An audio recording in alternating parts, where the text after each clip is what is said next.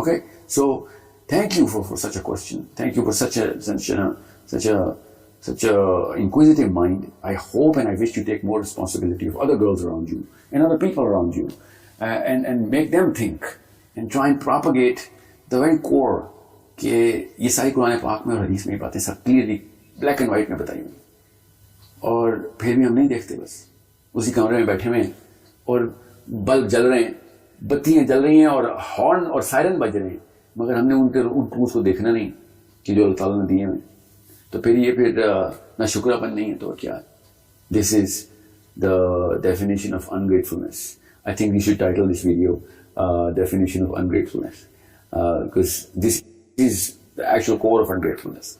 Anything else is just details. This is the core of ungratefulness کہ اگر انسان کو یہی نہ پتا ہو اور وہ پھر دنیا سے اللہ کو دیکھ رہا ہو rather than یہ ارواح سے اور اس سے دنیا کو دیکھ رہا ہو. ٹھیک ہے, سو اللہ کی نگاہ سے دیکھیں. اللہ نے بتا دیا کہ اللہ کیسے دیکھتے ہیں سارے معاملے کو, قرآن پاک میں بتایا. ٹھیک ہے, اِنَّا عَرَضْنَا الْأَمَانَةَ عَلَى السَّمَاوَاتِ وَالْأَرْضِ وَالْجِبَالِ فَأَبَيْنَ أَنْ يَحْمِلْنَهَا وَأَشْفَقْنَ مِنْهَا وَحَمَلَهَا الْإِنسَانُ إِنَّهُ كَانَ ظَلُومًا جَهُولًا.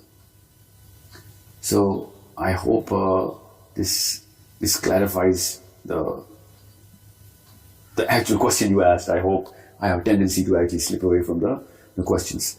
So thank you again, and keep commenting, keep asking questions.